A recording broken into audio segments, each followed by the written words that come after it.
Hi, I'm LaRochelle from LaRochelle Interior Design. We are a full-service design team here in Central Maine. We'd like to introduce ourselves today. Our typical clients that we work with are out-of-state clients who have second homes here in Maine, or in some cases, Mainers who have retired back home to Maine. Our clients are typically outdoor enthusiasts and love to be in the outdoors here in Maine, and they want their homes to bring in the outdoors as well. We design and transform properties that have been neglected, or maybe they haven't been changed because of nostalgia. Your family owned the home for years and you're afraid to change what ancestors built. Well, every home should be a transformation, an evolution of design to work with today's modern home and how we live. Otherwise, the house is non-functional and you don't enjoy living with it. A lot of people accept their homes for what they are today, but the reality is HGTV has shown us that you can do anything. You can transform your home into anything. It doesn't have to stay as is. Did you know that statistically most homes have indoor air quality 2 to 5 times worse than the outdoor air? The EPA has done studies on this to let us know why we should be upgrading and getting materials that are unhealthy out of our home. It's better known as the sick building syndrome. You might have heard of that at some point in time. It's where materials off-gas and cause pollutants. This came about in the 70s when we had the oil embargo. Everybody went to more energy efficient homes. We tightened up our homes so you got no air infiltration from the outside. Now we have to add that ventilation back in to make this a safe and healthy home. And even furnishings. This chair, for example, the fabric on it has been made to reduce flames, which means it won't go up in flames nearly as quick But by doing that, we've created fabrics that off-gas non-natural materials. So as you can see, making your home better and improving it is better for the environment, it's better for your health, and you enjoy it. Indoor air pollutants. Why are they so bad for us? The government has linked in their studies these two diseases, asthma probably being one of the more popular ones. People just assume they have asthma because of things going on outside. Well, all those pollutants that are inside are doing the same thing to you and exacerbating your asthma. It's also linked to heart disease, liver disease, cancer in a big way, and all of them are exacerbated by all of these things. So what other issues might be other than your health, dysfunctional in your house? What does it do to you? Stress. You've all heard the comment, stress kills. That is so true. If you've got a second home and you get there and you're on vacation, and the stress of having a non-functional, you can't easily serve people, the kitchen doesn't work, or the bathrooms are so outdated that you don't feel clean when you've taken a shower. We need to change that, make it healthy. Maybe you're intimidated to do that because this is an old family property. But again, like I said, a home is like an evolution. We've evolved over time, people, animals.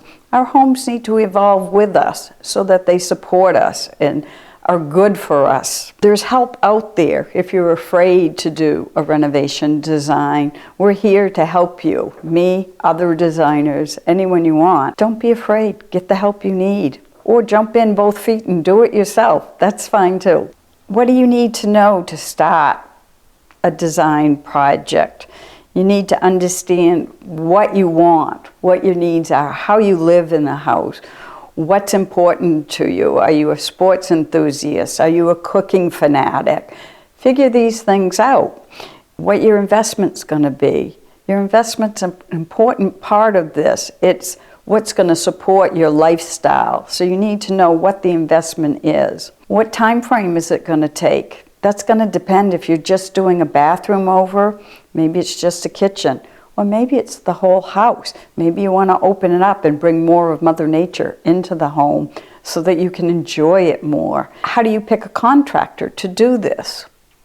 Most designers have a handful of high-quality contractors in their back pockets. They're there to help you. Let them help you. Get someone with experience. I have 30 years experience in the business. I used to be a construction inspector, so I can oversee your project, do the project management. And that's a big thing from the start of the project right through to the end of the project.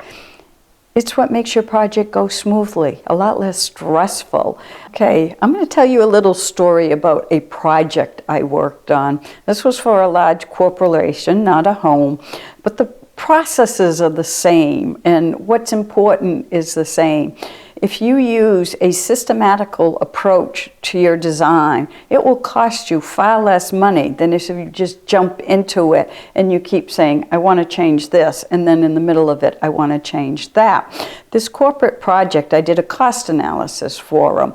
The cost analysis showed them what systemization would do for them. At the completion of this cost analysis, I presented this to the executive board. Well, their jaws dropped when I announced and showed them and went through this study and told them that at a minimum, they could save $500,000 a year if they just systemized their design process.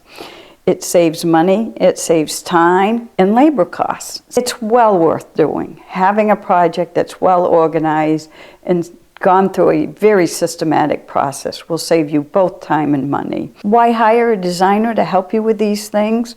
Most people think of designers as just decorators. Well, I'll take myself for an example.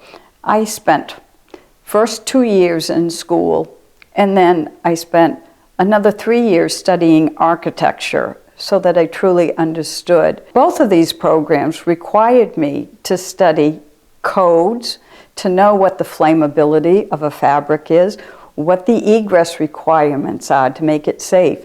Did you know you needed a certain size window in your bedroom to make it legal?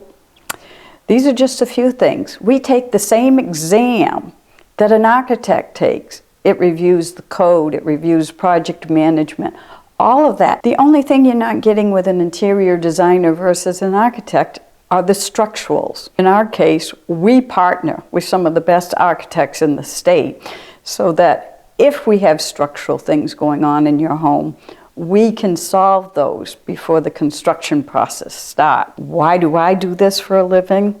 A designer? It's a passion I've had since I was a child. At the age of 8, I started building sapling homes for myself and my friends in the woods out of balsam boughs. They smelled wonderful. It was great.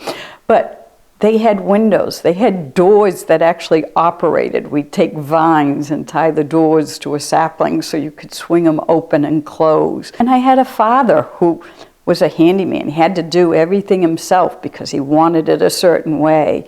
And I think that rubbed off on me a little bit as he dragged me into his projects, getting his screwdrivers, his hammers, whatever tool he needed at the moment. Design is all about problem solving, and it's a passion I think I've always had. Like I said earlier, doing the study for the corporation to show them how much money they could save. It's solving their problem, a problem they didn't even know they had. It's something I can't shut my brain off. I have to do it. People like to go swimming for fun. I like problem solving for fun. I envision more functional outcomes. I bring things to the table that clients won't think of. My reward in all of this is when a client looks at me, they absolutely love the design, and they go, I never would have thought of that. Those are the types of problem solvings that are fun because people haven't thought about it.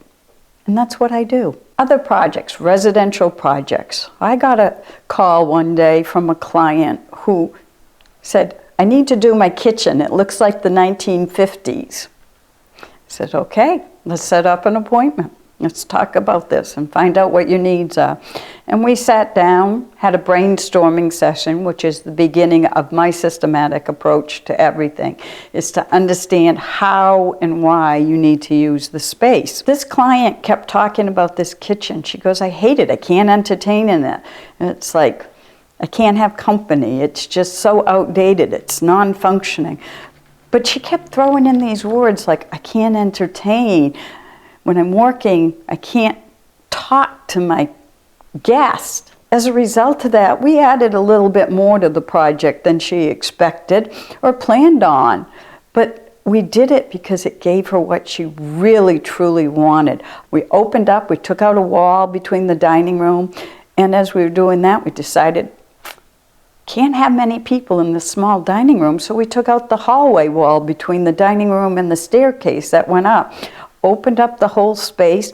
Didn't cost a lot more because we had to redo all the flooring material-wise. We were doing anyways. We actually had less materials. So what we saved on materials covered the cost of taking these 2 walls out. In the end, she had a design she absolutely loved, a kitchen with an island in it that she could sit there, prepare food, serve drinks from, and a dining room set up where people could see her and talk to her, and they can be socializing. This is just one example of many of how I help. This client was a director over at the hospital. She wanted a small house. She didn't want to move into a bigger house. Her kids, one was at high school, one in college, they were getting ready to leave. That and like many other spaces I design, I have designed a custom home that was almost 10,000 square feet. And I do kitchen designs, and maybe they're only 200, 300 square feet. Sometimes they're more, sometimes they're less, you never know. We start with this systematic approach. We do the concept design. We move into construction drawings so the contractor knows exactly what is needed. And then we finish everything. We wait all those little odds and ends. If you stop by on the project, don't worry if you see something wrong. We do a walkthrough, and the contractor will take care of all of the final projects at the end. If I see something during the project that needs to be nipped in the butt ahead of time, we'll do that. But most of these little things can be handled at the end all at once, and we go through, we have a checklist, and we're all on the same page. And then we go in, we put the furnishings in, we put the artwork up. Then you've got a turnkey house. It's beautiful. You walk in and it's like, wow, is this really my space? It's a great feeling. It's a great feeling for me, an even better feeling for you. When we do these projects, the cool thing is we have a back office system that allows you 24/7 access. You know what I'm purchasing for your renovation. You can see it all. If you want to know what the contractor's purchasing, we can add that to the system. Here's a few photos of what we actually do. The first one will be what I call the house in the woods. It was built from scratch for a gentleman who comes up from Massachusetts and enjoys four-wheeling in the woods. He has 40 acres. He wanted a simple, quiet place in the woods that his family and friends could come enjoy with him. The second one is on the lake, Cobussy Lake here in Maine.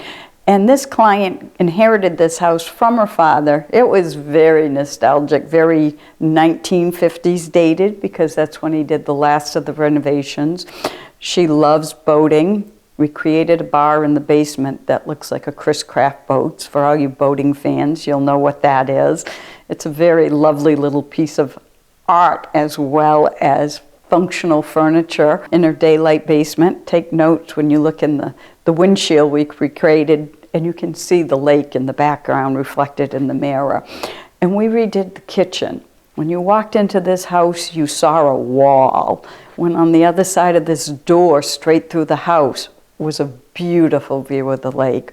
So we recreated this kitchen, made a little banquette dining room. She doesn't spend a lot of time inside, didn't need. Most of her entertaining is outside on the front lawn at the lake. Let's talk a little bit about style.